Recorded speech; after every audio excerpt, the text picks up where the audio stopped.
Okay, so we're actually going to teach the proper squat. The reason for this is I want to really make sure that your knees are safe on when we're loaded with the squat.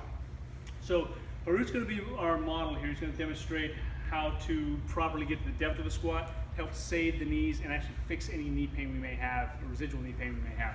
So first thing we want to make sure is the feet are turned out slightly. Ideally, this would be 30 degrees external rotation of the feet, a little bit more than that. 30 degrees is a number we may not be able to see with the eyeball, but ideally that's where we're at. The reason for this is we want the hip to be, the femur to get out of the way of the hip, so we don't get any impingement in the tissue here at the leg and hip intersection.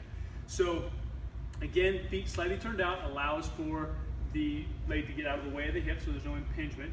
This will also allow for proper muscular activation at the bottom. We'll be able to get the groin muscles involved, which increases the amount of weight we can lift, which increases our overall strength with that movement.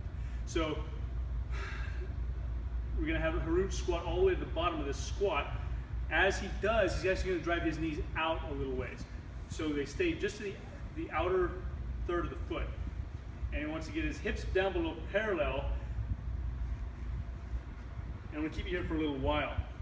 Hips below parallel, which is actually going to put a little stretch on the hamstring. That stretch on the hamstring is actually going to pull the tibia back underneath the knee so we don't have that pressure driving forward into that kneecap. We actually have the hamstrings pull that tibia back underneath so we get a nice center joint there at the knee. Go ahead and stand up now, Harut.